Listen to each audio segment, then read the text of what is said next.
បាទសួស្តីបងសួស្តីបាទសួស្តីបងខ្ញុំចង់សួរបងតកតងជាមួយនឹងទឹកកូឡេននៃគេហៅថាទឹកស្អំបាទបងអាហ្នឹងជាទូទៅប្រើបានរយៈពេលប្រហែលឆ្នាំប្រហែលខែដែរហើយវាការប្រើប្រាស់របស់វាហ្នឹងវាមានលេខកូដលេខអីដូច WC យើងអត់បាទទៀតអស់ហើយមួយទៀតការប្រើប្រាស់របស់វាហ្នឹងបើយើងជារួមទៅយើងប្រើលាយជាទឹកសុទ្ធទឹកបរិសុទ្ធយើងហ្នឹងយើងលាយរឿងចាក់ដើម្បីបំពេញវានៅពេលវាស្ងួតតើយើងអាចប្រើជំនួសអាទឹកស្អំបានអាទឹកកូឡេនយើងបានអត់វាហើយវាមានបញ្ហាអីអត់នៅពេលដែលយើងប្រើទឹកហ្នឹងទៅបាទតកតងជាមួយនឹងការប្រើប្រាស់ទឹកស្អំឬក៏ទឹកកូឡេនសួរថាប្រហែលឆ្នាំប្រហែលខែឬប្រហែល10000គីឡូបានយើងដូរចេញម្ដងអាហ្នឹងវាអាស្រ័យទៅលើប្រភេទទឹកស្អំរបស់ក្រុមហ៊ុននីមួយៗប៉ុន្តែយើងនិយាយជាទូទៅទឹកស្អំគឺត្រូវបែងចែកជា2ទឹកស្អំប្រភេទគេហៅ long life មានន័យថា long វាយូរ life អញ្ចឹងមានន័យថាជីវិតអញ្ចឹងវាអាយុកាលវាយូរអញ្ចឹងប្រភេទ long life ហ្នឹងគឺប្រើបានរហូតដល់5ឆ្នាំប្រហែលនឹង25000គីឡូ25ម៉ឺនគីឡូបាទ5ឆ្នាំប្រហែលនឹង250,000គីឡូហើយប្រភេទទី2នោះគេប្រភេទ normal ឬក៏ប្រភេទធម្មតាអាហ្នឹងប្រើបានខ្ទង់ជា2ឆ្នាំនេះគឺខ្ទង់50000គីឡូនឹងការប្រើប្រាស់ជាទូទៅណាបាទហើយសួរថាទឹកស្អំហ្នឹងអាចប្រើជាមួយទឹកបានអត់ទឹកស្អំវាអត់មានកំណត់ថាត្រូវតែប្រើជាមួយទឹកឬក៏ត្រូវតែមិនចាំបាច់ប្រើជាមួយទឹកវាអាស្រ័យលើក្រុមហ៊ុនផលិតទៀតក្រុមហ៊ុនផលិតទឹកស្អំខ្លះគេផលិតមកឲ្យយើងលាយទឹកបើន័យថាបើសិនជាឡានយើងប្រើទឹកស្អំ6លីត្រឧទាហរណ៍ថា Toyota ម៉ាស៊ីន6អញ្ចឹងយើងត្រូវប្រើទឹកស្អំ6លីត្រតែយើងទិញតែ3លីត្រទេយើងលាយទឹកបរិសុទ្ធយើងហ្នឹងណា3លីត្រអញ្ចឹងវាគេហៅថា50ហ្នឹងហើយទឹកស្អំ50ទឹកសុទ្ធយើងនឹង50អញ្ចឹងយើងលាយបញ្ចូលគ្នាយើងចាក់បានអញ្ចឹងគ្រប់6លីត្រអាហ្នឹងសម្រាប់ឡាន V6 Toyota Tacoma អញ្ចឹងណាបាទហើយមួយទៀតតកតងជាមួយនឹងទឹកស្អំឧទាហរណ៍ថាបើសិនជាយើងជួបបញ្ហាប្រថុចញុចអត់បានត្រួតពិនិត្យឬក៏ធ្វើប្រហែស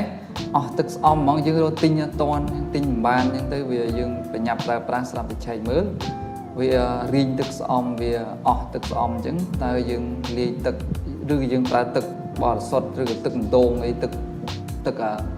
លាយអីណាទឹករត់ទឹកអីបានអត់អញ្ចឹងណាបាទចំណុចហ្នឹងបើសួរថាប្រើបានអត់បានហើយសួរថាល្អអត់ទេបើសិនជាល្អយើងមិនចាំបាច់ទិញទឹកស្អំទេយើងប្រើទឹកដងទឹកសុទ្ធទឹកភ្លៀងទឹកអីបានដែរតែសួរថាប្រើបានអត់ប្រើបានជំនួសម្ដងកាលបើសិនជាយើងអស់ហើយយើងរត់ទិញអត់តាន់អញ្ចឹងយើងត្រូវតែជំនួសហើយវាជាងដែលយើងជិះឡានអត់មានទឹកស្អំវាឡោកម៉ាស៊ីនឬក៏ខូចអាចនឹងក្តៅម៉ាស៊ីនខ្លាំងទៅជាខូចម៉ាស៊ីនក៏ថាបានអញ្ចឹងចាំបាច់យើងត្រូវប្រើជំនួសហើយជំនួសវាអត់មានបញ្ហាអីដែរតែកុំប្រើជាលក្ខណៈប្រចាំថ្ងៃឬក៏ប្រចាំខែអត់កើតទេពេលដែលយើងប្រើចាក់ទឹកហើយយើងអាចប្រហូរចេញភ្លាមនៅពេលដែលយើងមានពេលវេលាគ្រប់គ្រាន់ឬក៏យើងទិញទឹកស្អំមកបានណាគឺយើងត្រូវប្រហូរចេញហើយចាក់ទឹកស្អំចូលគឺវាបែបហ្នឹងហើយសួរថាមានបញ្ហាអីអត់គឺវាដូចខ្ញុំលើកឡើងមិញអញ្ចឹងវាអាចជាក្តៅវាច្រេះវាអីវាមានច្រើនប្រភេទទៀតព្រោះទឹកវាអត់មានសារធាតុចិញ្ចឹមសារធាតុដែលធ្វើឲ្យស្អំទឹកស្អំឡានហ្នឹងឲ្យវាត្រជាក់ទេទឹកគឺវាតែពុះក្តៅដល់កំណត់100អង្សា75អីវាចាប់ផ្ដើមពុះហើយអូវាបែបហ្នឹងប៉ុណ្ណឹងអញ្ចឹងមានន័យថាការប្រើប្រាស់ទឹកស្អំនេះគឺបើយើងស្របស្តង់ដាររបស់វាគឺវាជំនួយឡានយើងច្រើនតែបើយើងប្រើបាណាបាត់ណៃទៅគឺបញ្ហាវាធ្ងន់ធ្ងរអូខេមួយទៀតបងប្រភេទទឹកស្អំហ្នឹងតើវាមានលេខកូដឬមួយក៏ផលិតផលខាងណាមកពីប្រទេសណាដែលវាល្អជាងគេ năng ngày nhung plei sầm nua mùi sầm nua để bọn xuôi nhung tha tức xóm miên lê côn tamประเภท lan ấy ọt chẳng á bà สำหรับตึกซ้อมอดมีนประเภทลิโกเต้บันไดบันไดก็เลยทายมเวียเหมือนบ้านสวายยูลปีกรมพลอ๋อแต่ตามหาไปเดี๋ยวยมดังคืออดมีนลิโกเต้นั่งตามกรมพลเดี๋ยวยมดังมาจนวนนั่นนะไอ้ซัวท่าอดมีนลิโกปลายอย่างไม่ไปมีนตึกซ้อมจนยมถ้าบังใจจีปีเตี้ยจ้อโดยลองไล่ให้นั่งนอกมอแต่ตึกซ้อมเรียงลิโกนั่งตระบังใจจีปีเตี้ยตึกซ้อมประเภทที่มุ้ยคือประเภท all vehicle ในท่าลานถึงอย่างขมายอย่างนั้นนะมันท่าลานบ้านมันท่าลานทมมันท่าลานสรีตุ่มนึบประเภทลานấyก็ยังเผอมันถึงจึงเหมือนtrongอยู่ตรงนี้ถึงลานหน้ากับปลาบ้านนะถึงหาประเภท all vehicle แล้วไงปลาบ้านถึงอดเรือลานอดเรือไอตีเฮ้ยไปซัวท่าวีลอดมาปลาบ้าน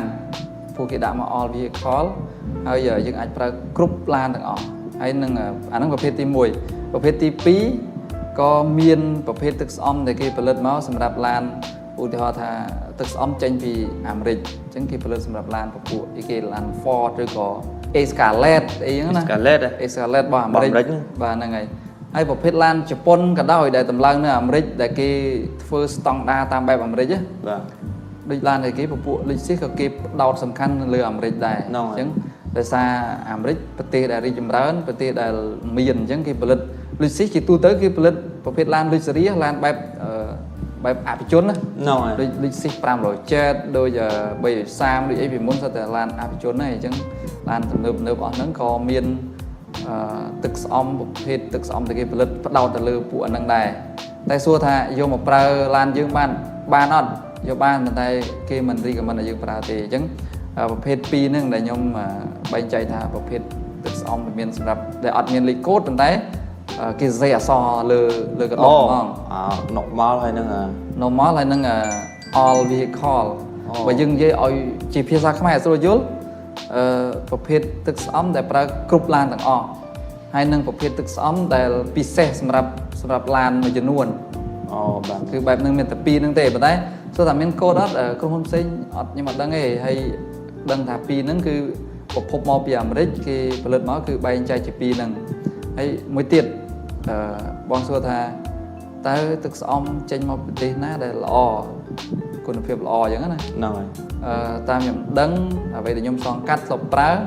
ទឹកស្អំដែលចេញមកពីអាមេរិកគឺវាមានគុណភាពដូចថាយើងសំរុំនឹងតម្លៃហើយទទួលយកបានអញ្ចឹងណាគឺចេញពីអាមេរិកបើយើងប្រៀបធៀបចិនវាមានក្រុមហ៊ុនច្រើនដែរហើយទឹកស្អំគេក៏មានល្អមានអាអន់ដែរដូចគ្នាតែគាត់ថាជាទូទៅមិនថាប្រទេសយើងទេប្រទេសអត់ទេក៏ផ្ដល់តម្លៃទៅឲ្យផលិតផលចេញពីអាមេរិកដែរ